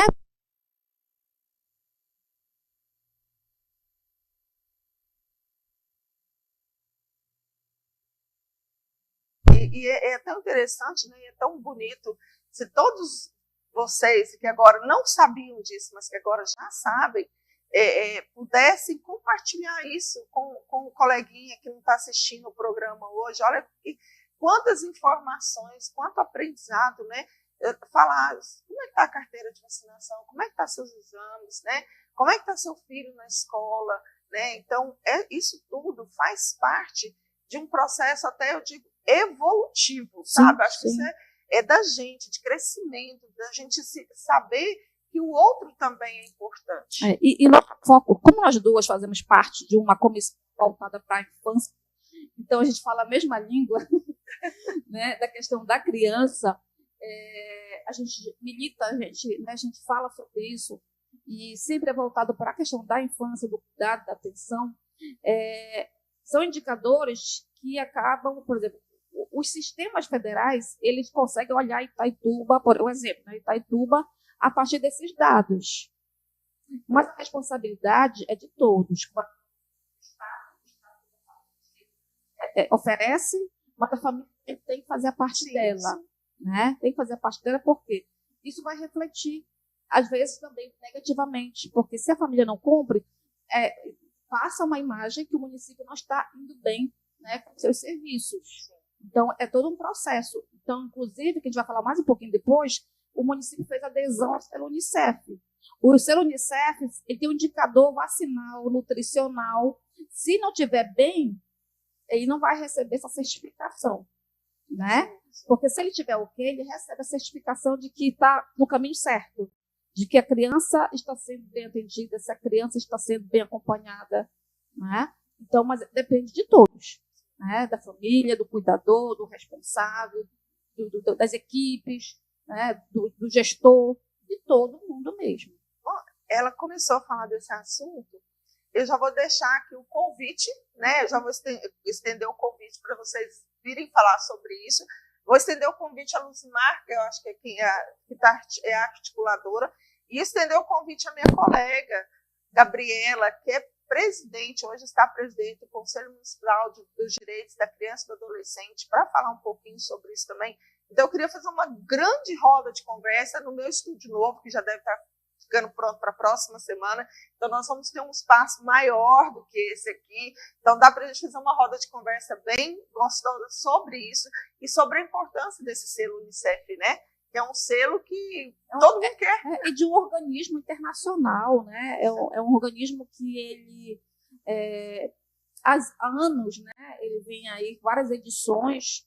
Tem uma certa resistência de participar, porque às vezes para poder alcançar esse selo, essa certificação, as políticas públicas precisam estar ok. Não é só vacina, não é só educação, é saneamento, é uma série de outras, né, outras questões que precisam estar em dia para quê? Porque tudo reflete no cuidado e na atenção da criança. Como foi colocado a questão do meio ambiente. Meio ambiente com a criança, tudo a ver. Tudo a ver. O que tem a questão da acessibilidade com a criança? Tudo a ver. Tudo a ver. A cidade com a criança. Sim. Né? O meio ambiente, se a gente tem um local que não tem uma rede de esgoto, de saneamento básico e tudo, torna-se insalubre. Ali tem vários casos ali que pode ter uma doença agravada, uma doença grave, né? Isso é uma alergia de pele, uma leptospirose, né? Uma leishmaniose. São várias as doenças que podem por conta da questão do meio ambiente. Sim. Então está tudo integrado. Não tem como. E o nosso organismo, né, é biopsicossocial, né? Exatamente. Exatamente. Então, assim, não dá para você falar, não, agora você só biológico, não vou mexer no seu... Não tem como, gente. Não, né? Não dá para fazer assim. Então, assim, o cuidado é importante. Eu vou passar a palavra para a Fran, para ela, mas antes disso eu tenho que mandar uns beijos aqui. Para o Jovens News, que está assistindo a gente lá de Brasília, é uma rede social também que fala sobre atividade física, sobre questões de melhoria da sua atividade física. Eu acho que vocês precisam acessar Jovens News. Tem no Instagram, tem numa outra rede social aí, que eu esqueci o nome dela, se o Del Neto puder colocar aí. Então, ele traz entrevistas com nutricionistas. Essa última semana agora, ele fez uma entrevista com um nutricionista, um doutor em nutrição dos Estados Unidos, falando sobre os mitos, sobre uso de creatina, sobre obesidade, sobre metabolismo lento, que é aqueles mitos, né, do metabolismo. E aí esse doutor em nutrição, ele vem falando sobre isso, esclarecendo de forma muito boa, muito gostosa de ouvir, todos esses mitos que tem em relação à atividade física. Vou mandar um beijo para ele. Depois deixa aí o link do Jovens News para que as pessoas possam seguir e assistir também o seu podcast, assistir o seu programa, assistir as suas postagens no Instagram. Então, para vocês aí. Mandar um beijo também para o... Olha, ele mandou um beijo para mim e um beijo para Josi. Rose Anderson, Chaves da Silva. Um beijo para você também. Obrigada pela audiência. E a Fátima mandou um alô para você, Fran. Mandou um beijo, que Deus lhe abençoe, que enfermeira de excelência. Está mandando um beijo para você também, tá bem? Aqui no WhatsApp, deixa eu ver quem mais está mandando beijo aqui para a gente. Tem várias pessoas mandando beijo aqui. A Leia está assistindo. O Velto, deixa eu ver quem mais aqui. É porque não aparece o nome de todos, né? Porque só vem o número do telefone. Então, às vezes, eu não consigo ver o nome de todos. Mas, enfim, o meu filho que está assistindo, a minha filha, o meu genro, o povo lá de Goiânia, as colegas do CRAS. Vamos mandar um beijo, né, para as meninas do CRAS, a Carla, que é uma técnica referente, né, do PAIF, né, que assiste também, as meninas todas ali do quilômetro 5, do CRAS 2 Liberdade, lá das Sendas, o pessoal da Secretaria de Saúde. Ao final, a gente está no setembro, eu vou passar um vídeo lá dos meus colegas do CAPS, que eu já fui do CAPS, né, todo mundo sabe. Eles fizeram um vídeo tão lindo ontem, tão lindo, que eu vou tomar a liberdade de passar para vocês a fotinha deles, onde teve a festa lá, e eu quero passar. Olha aí que fofo, meu povo, gente. O vídeo é pro final, tá, Alex? Mas a foto pode mostrar. Gente, eu sou apaixonada nesse povo aí. A minha ex-coordenadora, a Kátia, a enfermeira, Carolzinha, a Keila, a doutora Jupira, dona Antônia, dona Ana, a Fran, a Elisângela, o Adra lá, ó, seu sobrinho lá, ó. Os meus colegas de profissão, né, a Luciene e o o Jean, eu esqueci o nome, e todo mundo ali, esse povo aí, ó, que comanda o CAPES, e nós estamos falando de Setembro Amarelo, né, e o pessoal fez ontem uma festa para os usuários do CAPES, com direito a bolo, a dança, a tudo. Olha, a Rai, gente, vocês moram no meu coração, vocês sabem disso, né? Eu sou das Sendas hoje, mas vocês moram no meu coração. Parabéns pelo trabalho lindo que vocês fazem aí. Eu tenho um carinho, eu tenho uma camiseta dessa, eu comprei uma camiseta dessa porque eu queria essa camiseta para mim também. Mas vamos lá, Fran, e aí, como é que a gente continua esse assunto, essa informação? Vamos puxar o gancho, né? Vamos puxar o gancho aqui da Josi, né? Que falou sobre o selo Unicef, que a gente vai falar sobre a questão das políticas de alimentação e nutrição, que elas são inúmeras, assim como o cadastro único, né? Que envolve uma série de programas e que a gente trabalha dentro da primeira infância, né? A questão da suplementação de vitamina A e de ferro, que fazem parte, né, das políticas de saúde da criança para o pleno desenvolvimento, né, que essa criança chegue aos 5 anos de vida com saúde, né, e muitos pais não conseguem, não fazem a adesão. Né? A vitamina A é tão importante para a saúde dos olhos da criança e só preciso que essa criança, a partir de 6 meses de vida, ela comece a ser suplementada a cada 6 meses, uma nova dose, até completar 5 anos. E a gente tem o programa do ferro, né, que também não é para tratar anemia, é para prevenir, né, as carências nutricionais que podem levar a outros adoecimentos. Então, esse neném chegou aos 6 meses de vida, a gente inicia o primeiro ciclo de suplementação. Então, eu suplemento 3 meses, tudo tem cálculo, né, com base na idade, com base no peso da criança. Então, o profissional, o enfermeiro, o profissional médico, eles têm base de conhecimento técnico para fazer essa suplementação, tá? Não preciso do nutricionista para isso. Isso é feito em todas as nossas unidades de saúde do município. Então, a gente faz a suplementação do primeiro ciclo, 3 meses de suplementação, dá uma pausa de 3 meses, reinicia o ciclo, fechou, né? Aí tu pode me perguntar, e se a criança chegar depois de 6 meses? Pode, deve. Se ele chegar um dia antes de completar 2 anos de idade, eu inicio o ciclo e fecho. Não tem problema fechar depois dos 2 anos.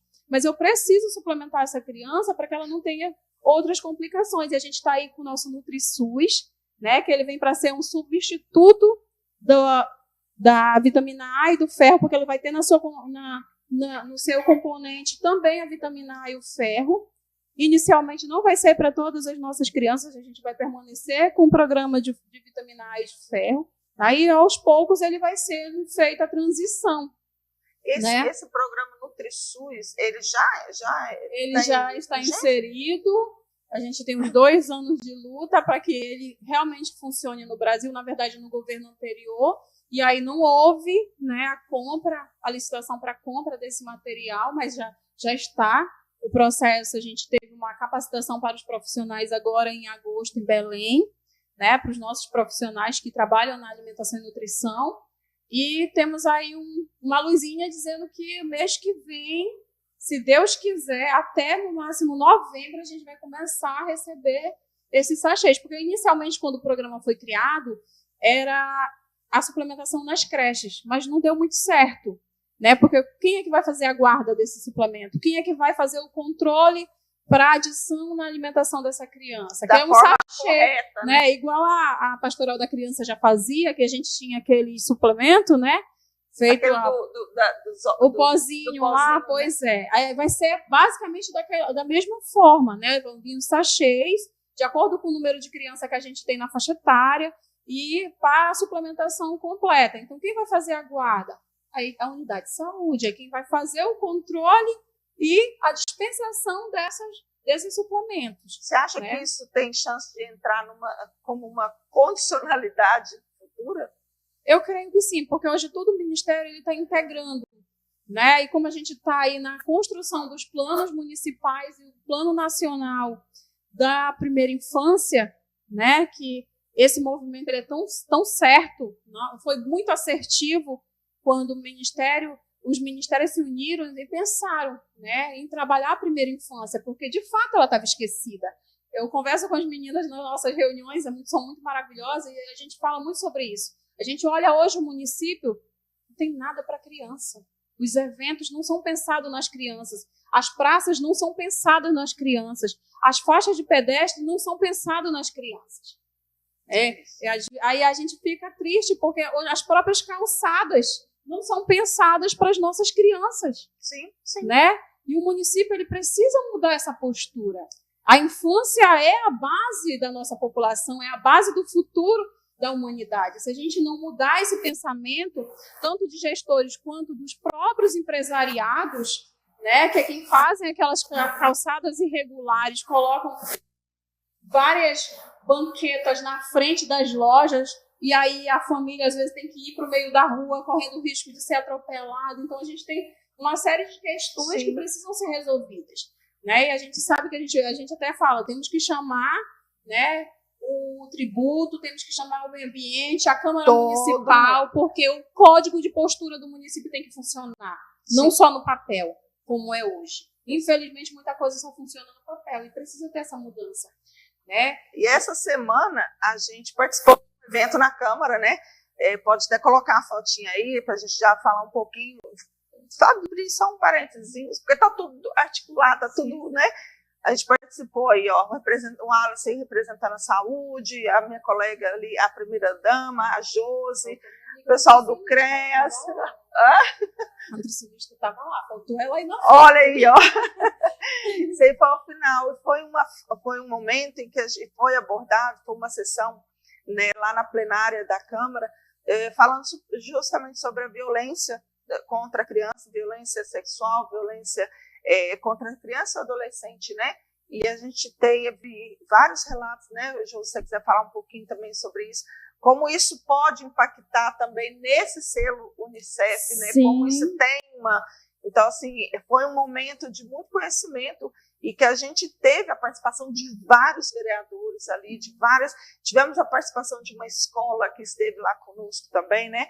Então, assim, são coisas que a gente, quando a gente fala da importância de se olhar para a criança, porque parece jargão, né? Mas a criança é o futuro, né? Não é um jargão. Sim. E trazer isso como uma agenda, né?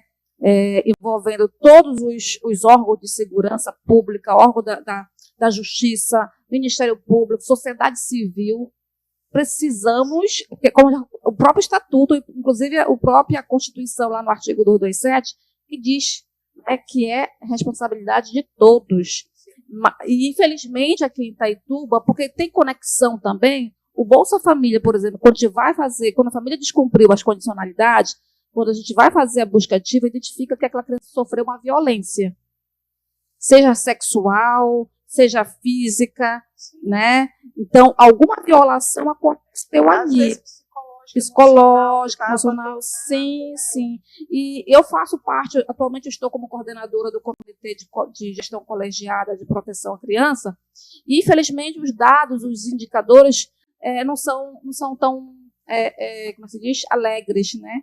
Infelizmente os indicadores apontam que a maioria dos casos de violência sexual, principalmente de abuso sexual, de estupro de vulnerável, é aquele que acontece com criança de 0, né, até 13 anos incompleto, acontece dentro de casa, acontece dentro do espaço familiar. E normalmente é com algum membro da família, né? E é muito triste. E é muito triste, né? E aí a família, às vezes, vai descumprir o Bolsa Família por conta disso. Às vezes a criança não foi para a escola porque é um trauma, é um sofrimento, e vai ter todo um processo para voltar para a escola. Então, isso também é um dos motivos, às vezes, que causam também o bloqueio, porque a família, se a criança não foi para a escola, ela não vai ter frequência. Então, automaticamente vai repercutir no programa Bolsa Família. Então, está tudo conectado. Então, a gente fez, nas reuniões que nós temos no mês do comitê, a gente achou importante levar isso para plenário da Câmara, e a gente encaminhou, e eu quero até aproveitar aqui e agradecer o presidente da Câmara, o Washington, por ter aceito a nossa pauta, e ele entrou com requerimento, e foi aprovado por todos, e aconteceu uma sessão especial para que a gente pudesse fazer esse momento de debate, de discussão e encaminhamento, né? No final, nós tivemos alguns encaminhamentos. Vários encaminhamentos importantes, né? Na pessoa do Júnior, né? Do Júnior, né? Do vereador Júnior, que estava representando o presidente da Câmara. E ele foi muito assertivo, assim, muitas falas dele, muitos encaminhamentos que vieram não só dos, mas principalmente dos usuários, nós profissionais também, né, de saúde, que levamos. E aí eu aproveito e pedi atenção de todos. Atenção, a vigilância no bom sentido, né? Percebeu alguma mudança de comportamento, a criança está sinalizando algo, não descarte, não deixe passar para depois. E pode ser um sinal que ela está passando por alguma situação. Está fazendo xixi, às vezes não faz xixi, mas está fazendo com o seu xixi, está com medo, né? Algum ferimento, alguma mancha, alguma coisa, ela vai manifestar. Talvez ela não fale por conta do medo, porque como acontece dentro de casa, é um padrasto, ou é um tio, ou é um avô, né? Porque os dados para a gente tem, isso é oficial, ela não vai falar porque ela está com medo. Ela vive num ambiente de pressão, ela vive num ambiente da opressão também, né? Então, ela vai ter dificuldade em revelar. Ou ela vai revelar na escola, né? Ou ela revela, ou ela vai demonstrar de alguma forma. Mudança de comportamento é o primeiro passo ali para que o cuidador, o professor, tenha um olhar. Se ela não participava, se ela participava, deixou de participar mais nas atividades. Se ela está agitada, se ela está quieta demais na escola. Então, assim, é alguma coisa, não quer dizer que esteja acontecendo, mas pode ser. Pode ser um indicativo. Ninguém está dizendo aqui que a criança que está agitada na sala de aula está sendo vítima de abuso. Não é isso. Mas é um olhar. O contexto, né? O todo, né? Como é que era essa criança e por que ela está assim agora. Então, assim, a gente aproveita e já deixa também essa atenção que nós precisamos ter, porque tem crianças que passam 2, 3, 4, 5 anos sendo violentadas. E o que é para essa criança que um corpo está em desenvolvimento, o que é para a criança que está em momento ainda de identificação, de identidade, né? Então, assim, são vários sofrimentos psicológicos, traumas e físico também, né? E muitas dessas também têm a gravidez. Que vem, e as doenças sexualmente transmissíveis, né? E que vai impactar lá na saúde, né, Fran? Na saúde, justamente. Vai impactar lá na saúde, vai impactar numa criança com problemas, né, futuros, uma criança que pode virar óbito por conta dessa gestação, né, fora da hora, porque a caixa aqui, ó, ainda não está formada. Biologicamente, isso aqui não está formado. Eu falo sobre isso sempre, né? Então, por mais que permite Deus que essa criança se desenvolva, a gente sabe que esse adolescente, o corpo dela, biologicamente, ele não está preparado para uma gestação, né? Que, teoricamente, o ideal era a partir dos 21 anos, uma gravidez. Ou seja, o corpo ele não está preparado para uma gravidez antes dessa idade. E é tanto que, quando tu puxa lá no boletim do DataSUS, a gravidez na adolescência, ele vai até 21 anos de idade. É claro que quanto menos idade, mais gravidade, quanto mais idade, menos são as chances de ter complicações. Mas a gente sabe que uma gravidez na adolescência ele não traz impacto apenas biológico. Ele vai trazer impactos sociais, econômicos para essa família. É uma criança que vai sair da escola muitas vezes, porque não vai ter quem cuide dessa criança, né? Para que ela volte para a sala de aula. Eu falo isso por experiência minha, não por culpa dos meus pais, né? Eu tive um filho com 16 anos e isso teve um impacto na minha vida social, né? Eu tive que entrar no mercado de trabalho muito cedo, trabalhar para poder custear a vida do meu filho, que hoje, graças a Deus, vai fazer 21 anos mês que vem, né? Ele é autista. A gente teve uma batalha de vida nesses últimos 20 anos. Eu sei o quanto é difícil. E, inclusive, a gravidez na adolescência ela pode ter essas consequências. Eu ia falar exatamente isso. Trazer problemas de neurodesenvolvimento, né? Justamente porque o corpo da mãe não está preparado. Exatamente. Então, eu tive uma gravidez na adolescência, tive complicações na gravidez, um parto difícil e uma vida de 20 anos de luta, né? Com aquele serzinho que dependia de mim, que eu tive que tirar forças de onde nem tinha. Sabia que tinha, né? Nessas horas a gente não sabe, mas a gente vira leoa mesmo. Sim.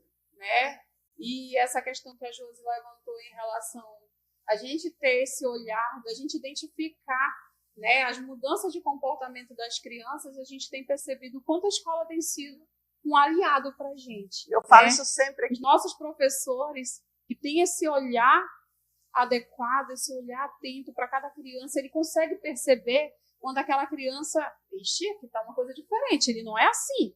Sim. Vou ter que chamar a diretora, vou ter que conversar com o pai, saber o que está acontecendo, se aconteceu alguma coisa na casa, né? E perceber essas mudanças nessas crianças. E no nosso próprio grupo a gente tem percebido o quanto não é que as violências aumentaram, mas é que a informação chegou mais nas famílias e as famílias elas têm percebido mais, identificado com mais facilidade, né? E às vezes esse amigo que tem costume de estar na casa e que a família tem um monte de confiança e a própria criança tem medo de falar, né? Porque não é amigo do meu pai, é amigo da minha mãe. Como é que eu vou chegar para a mamãe e dizer que um amigo dela tocou aqui em mim? E a importância das famílias também ter diálogo com seus filhos. Porque muitas vezes a gente percebe que não existe esse diálogo de dizer, olha, minha filha, aqui é só tu que pode tocar. Nem eu, mamãe, nem eu, papai, podemos tocar aqui. Sim. Aqui é você. É ensinar a criança a partir de 2, 3 anos já como fazer sua própria higienização. Exatamente. É tanto que quando eles vão para a creche, não existe uma pessoa que vai lá fazer a higienização dela, não. Por quê? Para evitar que ela entenda que aquilo é normal, né? Que ela precisa começar a cuidar do seu próprio corpinho, a importância da orientação. E aí a gente vem com o PSE, né? Que é excelentíssimo. Né? A gente tem dentro dos eixos temáticos do PSE, a gente tem a questão da saúde sexual e reprodutiva, que muita gente entende que vai falar de sexo não tem nada a ver, né? A saúde sexual e reprodutiva, exatamente para que a gente consiga orientar essa criança lá nas creches, onde ninguém pode tocar, só elas. Né? A gente trabalha muito o semáforo do toque, né? Para que essa criança, olha, se alguém tocar aqui, fala para a mamãe, fala para o papai. Ninguém pode tocar aqui só quem pode tocar é você. Né? Até no banho, é você que vai tocar, não é a mamãe. E a importância da gente, como pais, orientar, né? Como fazer essa higienização. A gente lá no CRAS teve, né, essa dinâmica com as crianças e eles fizeram até uma apresentação. E você falando isso, tem várias ações que são feitas. Aí você acabou de falar do PSE. O que é o PSE? O Programa de Saúde na Escola, né? O PSE, assim como o Bolsa Família, é um programa interministerial que a gente tem aí a ação do Ministério da Saúde e do Ministério da Educação, que, para mim, é um dos melhores programas que existem quando a gente fala de saúde. É levar a educação onde estão as nossas crianças, onde estão os nossos adolescentes. E hoje a gente tem o movimento da vacina, criado aí pelo nosso ministro Padilha, que é excelentíssimo, né? Um dos melhores ministros que a gente já teve na história do Brasil, se tu for olhar as políticas públicas que ele já desenvolveu ao longo, que ele já foi nosso ministro, voltou agora 2024, 2025, e aí junto com o Ministério da Educação eles resolveram fazer o movimento da vacina, né? Para a gente retomar ações e ideias que davam certo no passado, né? E aí em 2024 eles assinaram a portaria, né, para vacinação nas escolas. Por quê? Se a mãe não traz a criança para a unidade de saúde, para vacinar, para o serviço de saúde, mas essa criança e esse adolescente estão dentro da escola. E aí eles assinaram essa portaria, trazendo novamente a vacinação para dentro das escolas, porque na nossa ação do PSE, a gente tem a verificação da situação vacinal. Então, eu vou para lá, eu analiso todas as cadernetas, e se essa criança está atrasada? Eu vou botar um bilhetinho, e se essa mãe não ler esse bilhetinho? Né? Se essa mãe não levar essa criança para vacinar, então o que eles pensaram? Vamos retomar a vacinação das escolas, porque dava super certo. Eu sempre falo isso nos meus colegas de trabalho, né? Antigamente, ninguém perguntava se a gente queria tomar vacina. Chegava e nem o pai nunca foi brigar. O famoso revolvinho aqui. Né? Eu sou da época da pistola. Eu também. Revolvinho, né? Aquele que a gente chama revolvinho. Exatamente. Então, a vacina chegava na escola, fechava o portão, o vigia segurava as crianças, todo mundo era vacinado. E não era violência, né? Não era violência. Hoje, a gente não estava sendo violentado quando o vigia segurava a gente, né? Hoje, se o vigia segurar a criança, pronto, acabou. No outro dia o pai estava no Ministério Público, infelizmente, denunciando a escola. Exato. Né? Mas o que a gente faz hoje? Junto com a CEMED, nossa coordenadora do PSE de Leusa, que também é excelentíssima, ela e a Priscila, que é a nossa coordenadora da saúde, né, do Programa Saúde na Escola. Então, ela faz todas as declarações, é encaminhado para os pais assinar aquela declaração autorizando a gente vacinar. Aí alguns pais colocam lá, todas menos Covid-19, né? Porque a gente precisa da autorização desses pais para que a gente possa vacinar essas crianças no âmbito escolar. Ninguém chega lá arbitrariamente, vai vacinando não. Ninguém. Como então, a gente era, né? 2, 3 dias antes é encaminhado para as casas dessas crianças, desses adolescentes, a autorização. O pai autoriza, a gente faz a vacinação do dia, né? E isso depois vai informar lá para a secretaria, para garantir o benefício. E aí a gente teve agora, né, a vacina da dengue, que todo mundo estava brigando porque Itaituba não tinha recebido a vacina da dengue, né? Por que nós não tínhamos recebido inicialmente? Por causa da subnotificação, que muitas vezes a pessoa tem dengue, a dengue ela foi banalizada. É isso que a gente percebeu. Ficou tão banal. Eu tive dengue. Fiquei em casa mesmo, só tomando água, tomando soro, estou bem. Né? Mas não, gente, tem que notificar. Informar. Tem que procurar a unidade de saúde e notificar, porque as políticas elas só mudam quando a informação chega no Ministério da Saúde. E nós não tínhamos notificação de dengue no município. Que além da notificação, eu tenho que ter o resultado positivo de pelo menos uma sorologia dentro do território para que as outras possam ser concluída como clínico epidemiológico. Se eu não tenho uma sorologia positiva, não tem como eu dizer que as outras pessoas adoeceram de dengue. Né? Então, se o indivíduo ele não vai na unidade, não notifica, a gente não consegue esses percentuais. E por isso a gente teve, em 2024, né, todo o movimento, o pessoal brigando porque nós não tínhamos vacina da dengue no município, exatamente porque a gente não tinha notificação e conclusão de caso com sorologia positiva. Aí, esse ano veio a vacina da dengue para o nosso público de 10 a 14 anos, nossos adolescentes, que, inclusive, nós estamos com uma baixa cobertura de vacinação. Hoje, por exemplo, a gente está tendo uma vacinação lá na Unidade de Saúde do Maria Madalena, né? Aí, ó, quem for do Maria Madalena estiver assistindo, ó, até às 16h30, né? A unidade está vacinando a vacina da dengue para todos os nossos adolescentes. Então, a gente precisa que a nossa população adira, porque a dengue mata, gente, e Sim. mata muito rápido. E ó, vai lá para o calendário vacinal, se você tiver benefício e não vacinar, já você está cortado. Aí não adianta ir lá brigar com a Josi, não. E a cada vacina nova que adentra no calendário, ele vai ter repercussão lá no Bolsa Família. Então, se esse adolescente ele está dentro do cadastro único, ele recebe Bolsa Família e ele não for vacinado, vai ser penalizado, porque vai sinalizar lá na assistência social que esse adolescente não tomou a vacina. Sim. Né? E aí não adianta brigar com a Josi, não adianta brigar com você, não adianta brigar com a gente, não. E a vacina da dengue está aí disponível para o nosso adolescente. Não é só a vacina da dengue, né? Nós temos a vacina do HPV, que é a única forma da gente prevenir o câncer de colo de útero. As pessoas dizem, mas não tem vacina para o câncer. Tem a vacina HPV, que é para as nossas adolescentes a partir de 9 anos de idade. É uma dose única. Eu lembro-me quando começou no passado, que eram 3 doses. E agora então, é uma só. Fazia a primeira, 6 meses depois fazia a segunda, 5 anos depois fazia a terceira. A gente não conseguia fazer a segunda, que os pais não voltavam para vacinar.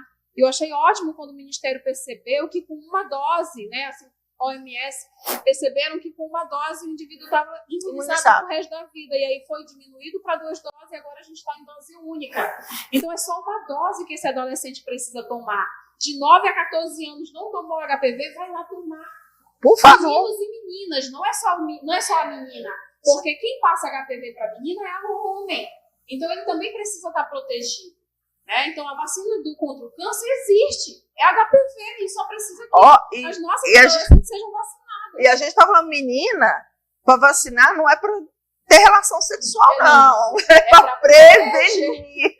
Porque a gente fala assim, para menino e menina, porque o menino que passa... não. A gente não está falando que você vacinou de HPV, está liberado relação sexual de 9 a 14 anos, não, tá, gente? Por favor. Também, tudo é pensado, né, com base na questão biológica. Então, esse é o período em que a questão hormonal ela está muito aflorada, e ela vai ter uma resposta imunológica melhor.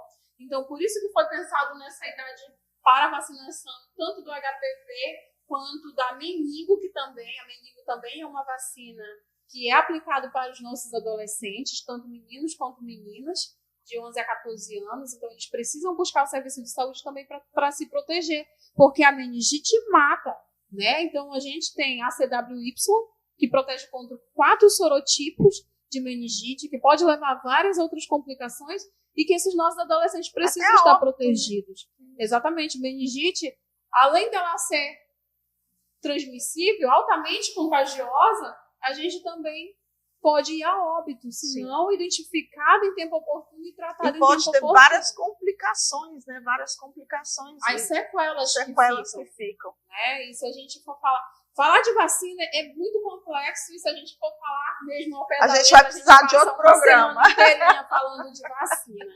Mas é importante que a gente retome algumas falas. Sim. Né? A gente teve aí, anos anteriores, muitas pessoas acometidas com paralisia infantil. Se a gente for olhar a década de 80, 70, 80, quantas pessoas ficaram sequeladas por causa da paralisia infantil? Né? E hoje a gente tem a vacina pentavalente, né, que ela protege contra 5 tipos de doença, e depois a gente tem aí a VOP, que na verdade antigamente a gente tinha a VOP, hoje a gente tem a VIP, a vacina contra a poliomielite, que é a VIP, né, que a VOP foi retirada do calendário vacinal, que era aquelas 2 gotinhas que deu origem ao nosso Zé Gotinha, que hoje o Zé Gotinha é a nossa marca, né? A VOP saiu, mas o Zé Gotinha continua sendo a nossa marca, porque hoje ele está em todos os lugares. Ele está na educação, chamando a criança para ir para a escola, chamando a família, né, aqueles nossos jovens e adultos que não conseguiram entrar na escola no tempo oportuno, está chamando também, porque a gente também tem outros movimentos escolares para que a gente consiga fazer. O próprio Brasil Alfabetizado, que alfabetizou muitas pessoas, né? Que agora a gente tem um outro programa também voltado... Olha o tanto de programas que a gente tem aí voltado. Também voltado para a questão da educação desses jovens e adultos. Né? Eu falo porque meu pai não teve oportunidade de estudar, porque naquela época, na cabeça do bisavô dele... Não precisava. Estudar era para vagabundo. A cabeça dele, né? Tinha que trabalhar, né? Inclusive, o papai foi a colega de aula na terceira série do Elton Lima. Olha o Elton aí, né? Um dos melhores comunicadores do município de Itaituba. E infelizmente, falta de conhecimento, porque o meu bisavô ele não tinha estudo. Então, para ele, estudo não era importante. E aí, meu pai não foi para a escola, ele estudou até a terceira série. Né? E graças a Deus, hoje ele tem 3 filhos formados, uma formando, mais uma formando em engenharia, né? Netos formados, porque desde o início. Está na escola. Mesmo eles percebendo que eles não tiveram oportunidade, eles quiseram que nós tivéssemos essa oportunidade. Né, de estudar, de estarmos aí evoluindo. Exatamente. A gente está caminhando aqui para o final do programa. Tem várias mensagens que a Antônia mandou beijos para mim, para a enfermeira, para a Fran. Eu acredito que seja da Dona Antônia lá do CAPS. A Lani mandou maravilhosas, que está super contente. A Yara disse que esse programa contribuiu muito para a formação do povo itaitubense. E parabéns para Itaituba, parabéns para mim. Obrigada. A Yara está sempre aqui comigo também, é uma telespectadora assídua, além de ser minha cunhada. É uma irmã do coração que eu tenho, que eu sou suspeita para falar da Yara, é uma pessoa incrível. Mas a gente está encerrando aqui o programa. Eu queria pedir aqui para que vocês deixassem uma mensagem, né, aí final acerca de tudo isso que a gente falou. O que vocês acham mais importante para falar? É um assunto que, como eu acabei de falar para a França, se a gente for falar disso, a gente precisa de um outro programa, né, de verdade. E quem sabe a gente não faz um outro programa desse, né, de orientações, porque trazer especialistas como você, trazer pessoas da área da medicina, né, também da educação, né, que poderia também ter uma pessoa aqui. A gente vai pensar nesse programa também. Mas, assim, antes de vocês encerrarem, eu quero, assim, agradecer demais a participação de vocês. Tantos esclarecimentos, né? Tantas informações. Nós tivemos uma aula aqui hoje de benefícios de programas de vacinação. Eu acho que quem assistiu não vai dizer nada contrário disso. Foi realmente uma aula. Foi um prazer enorme estar com vocês. Antes assim que as meninas encerrarem, eu quero que o Alex passe um vídeo que eu coloquei aí, um vídeo, a gente está no Setembro Amarelo, né, e eu vou, até o último dia, até o último programa do mês de setembro, eu vou passar esse vídeo, que é um vídeo aqui do CAPS, que eles fizeram e que eu achei lindo, eu fiquei encantada. Agora não, viu, Alex? Deixa as meninas se despedirem, aí você coloca aquele vídeo pra gente, tá bom? Que eu passei aí para vocês. Pode falar, gente. Bom, encerramos, né? Estamos caminhando para o encerramento. Agradecer, né, esse espaço. Eu falo muito, né, dessa questão da informação, que sem informação a gente não consegue acessar muita coisa, então acho que é um espaço, parabenizar também você por disponibilizar esse espaço aqui para a gente, e dizer que nós estamos, né, dentro da política, como faço parte da política de assistência, a gente temos muitos desafios, né? Porque a gente enfrenta, a gente atende famílias com diversos perfis e características, que passam por situações diversas, de vivências, né, de violências. Então, não é tão fácil, né, da gente trabalhar nesse fortalecimento, nessa proteção, mas a gente vem caminhando nesse processo de fazer com que essa família, que ela não tenha... na verdade, a família é um espaço de proteção. E quando ela não tem todo o arcabouço, digamos, ela não tem uma rede também, ela acaba não protegendo. Então, requer, né, do poder público, tanto federal, estadual e municipal, também fazer com que esses direitos ela consiga acessar e, com isso, ela fazer com que a proteção aconteça. E com foco na criança e no adolescente. Então, nós estamos... Hoje eu atuo no CRAS Bela Vista, a gente tem uma equipe formada por pedagogos, assistentes sociais, psicólogos. Um abraço para a minha equipe lá do CRAS Bela Vista e para toda a equipe da Secretaria Municipal de Assistência Social. E diariamente, a gente vem fazendo esse trabalho, não é fácil. No interior, a gente não consegue chegar até, de fato, ao interior, para a gente atender as famílias que estão lá, mas a gente, inclusive agora, semana que vem, segunda-feira estaremos aí com uma missão pelo interior, por várias comunidades, levando serviços. Jardim do Ouro, Cuiú, São Domingos, né? E vai finalizar em Moraes. 20 dias, né, de ação. Vocês vão com Deus, gente. Né? Um beijo para vocês. Boa viagem. Né, esteja aí abençoado à frente, né? Porque são dias longe de casa, né? Então, dia de trabalho não é fácil, mas é chegar até quem realmente precisa. Porque, como a Fran colocou, muitas famílias moram... É muito distante chegar até esses órgãos. Então, indo até eles, e é o que o Ministério pede. Sim. Que os municípios cheguem até as famílias, sim, até onde elas estão, para levar serviço. É o que nós vamos estar fazendo agora na próxima semana. Obrigada. Eu que agradeço. Eu também gostaria de agradecer, Rosane, por esse espaço tão maravilhoso para que a gente fale sobre direitos, né? Como a José acabou de falar. Esse já é um movimento desse novo governo federal, né, com a nossa política de equidade, que diz que o acesso tem que chegar até a população e não o inverso. Né? Nós temos que dar acesso e a garantia desses direitos, a atenção à saúde, a atenção à educação, a atenção aos serviços da assistência social para a nossa população. Quero agradecer imensamente cada um que ficou aí assistindo a gente atentamente para levar orientação não só para os usuários, mas também para as famílias. Né? Se eu tenho uma irmã que tem Bolsa Família, eu vou levar essa informação para ela. Se eu tenho uma comadre, uma tia, vou levar a orientação. Se alguém não assistiu, leva para quem assistiu.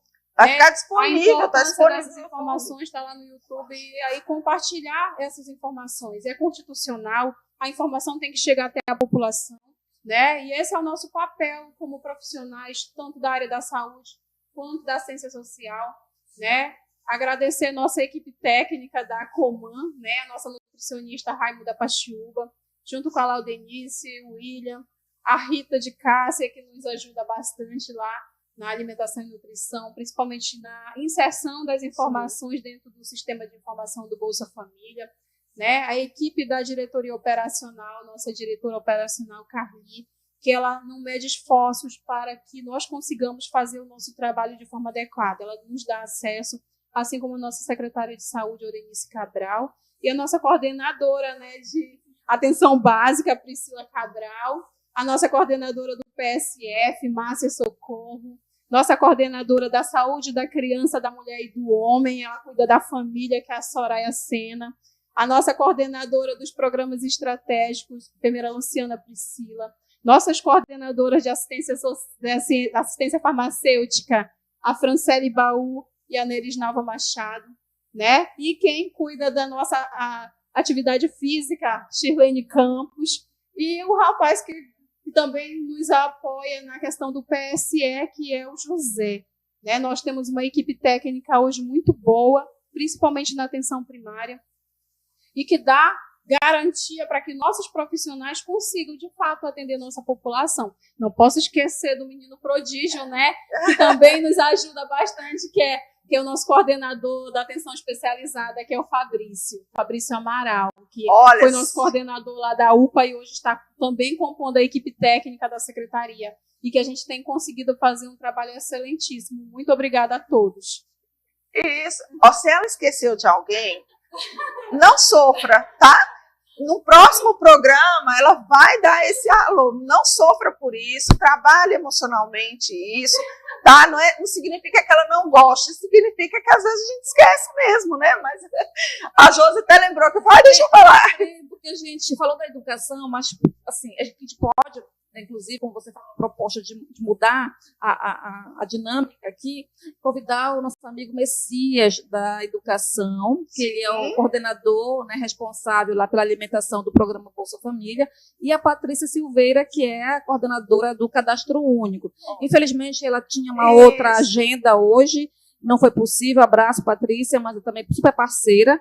E agradecer a nossa secretária, né, Dona Paula, né, também, que está aí conosco, nesse processo também aí de levar serviços a todos que precisam. Sim.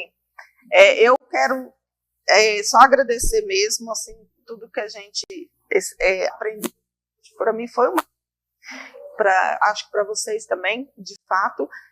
Agradecer a participação de todos que estiveram com a gente, dizer agora para vocês que essa brincadeira que eu fiz com a Fran aqui, né?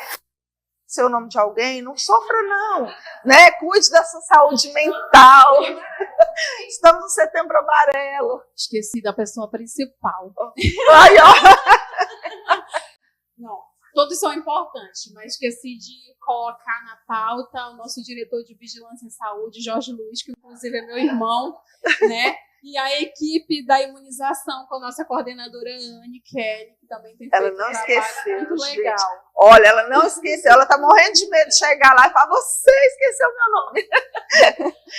Mas eu quero... Cheiro, gente. Um beijo para todo mundo, para as nossas colegas do CRAS 1, CRAS 2, CRAS 3, CRAS 4, todo mundo, todos os CRAS aí.